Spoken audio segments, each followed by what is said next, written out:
Hey guys, welcome to another video of Rad Street Daily. It's your boy Roddy. Today we're gonna go over the part 2 of putting back the X3 back together, and I hope you enjoyed this one. Let's get into it. Now here we are going to install the gaskets for the valve cover.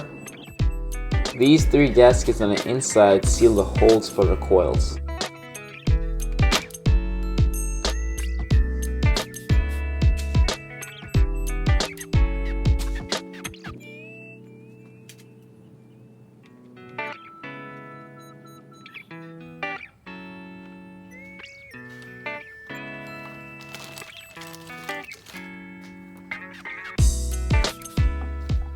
Installing this seal, you're going to need to find a reference point.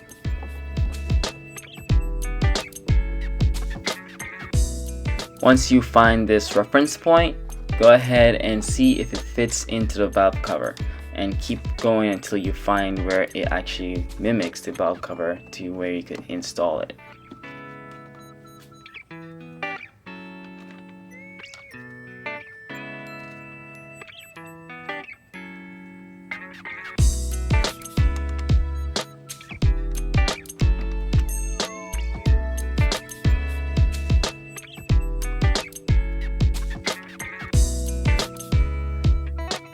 Say for instance you bought the same kit and you have this little tab right here in this corner. You could go ahead and install it, and it could help you to install the seal very easy.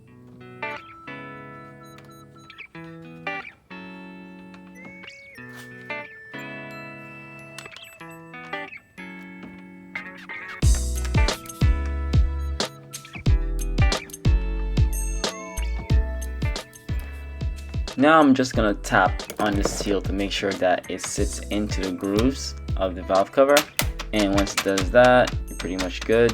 If it pops back up, you gotta just make sure that it goes back down and sit inside of the groove.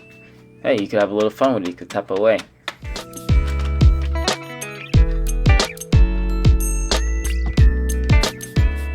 Now when you're passing over the valve cover, make sure it doesn't make any contact with the cams, because if it does that, you're going to have problems with the seal coming off, and it might not sit properly, and you might cause any leaks and stuff like that. So just make sure that, and once it's snug down, you're good.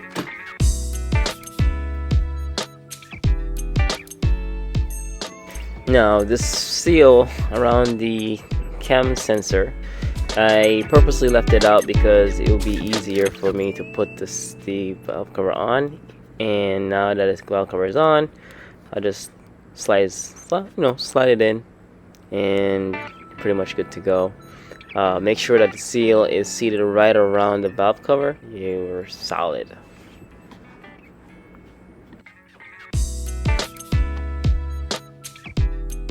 Now I'm just going to install back or snap back in this hose in the back.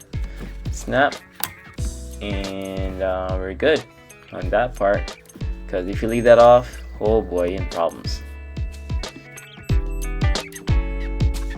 Make sure when you install the valve cover, you don't forget to install back these caps inside. They protect the coils from the heat.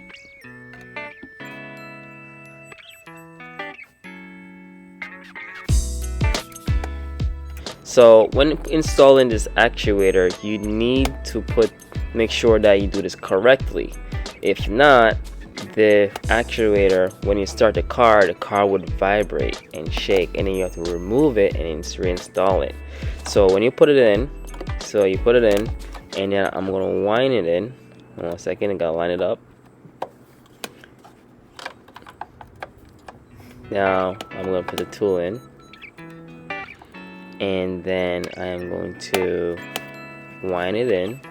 Let the gears bring the actuator in. Once it's all the way in, then I'm going to tighten it up.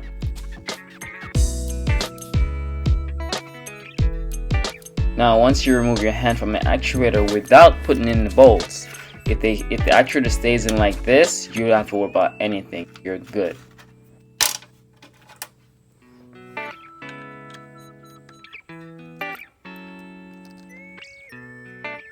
So now it's very crucial that you do this all by hand. You do not want, I should say, you do not need, or do not want, you do not need or want to cross thread these bolts.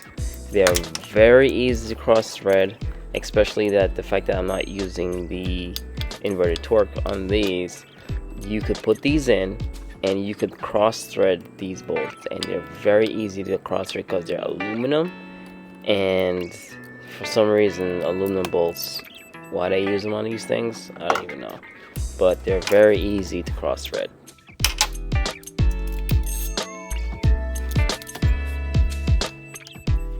If you notice, I'm only focused installing the 2 bolts on the sides first. Those are very important. I do it this way because the other bolt underneath it, once those 2 bolts are in, the other bolt underneath will go in very easily. I found that some people, they will try to do all 3 at the same time, and then they will have problems where the seal doesn't sit properly, and you now have an oil leak, and you're like, wait, I just replaced the seals, why is there an oil leak? Because you did all 3 at the same time. So the best way to prevent that is to put the 2 top ones in first, and then you move on to the bottom one.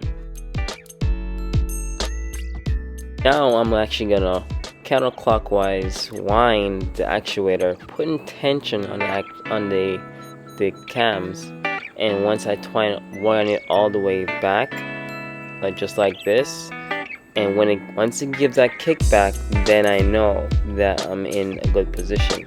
Do not do this, you could actually burn the motor, or what would happen is the cams, the valves in the cams will be either too closed or too open, and when you start the car, the car would vibrate and shake, and it will feel like it's misfiring, and you don't want that to happen. So to prevent that, you need to wind the motor all the way back with your hand, and so that this way it prevents that from happening. Yeah, so this car has a lot of wires. So these are the power wires for the starter and the signal wire, and now I'm just gonna install those back on. And again, when you put these on, you need to use your hand. You do not want to use a power tool or anything like that. BMW is very particular about using power tools on their cars. So most things, as simple as they may be, hands tools are the best tools. Alright guys? So now you know the know-how. Now you see how to put it back together. Easy. It's a little technical, but oops. Anyways, you know, the itchy nose there, but let's smash the like button, smash that subscribe button for next time I upload another video, and share this video along with other your friends and companions or family or whoever wants to share it to, or whoever have an X3 that needs to get the valve cover looked at. And this way, now you have the information, you have the instructions how to go ahead and do that. So good luck, and I'll see you in the next one.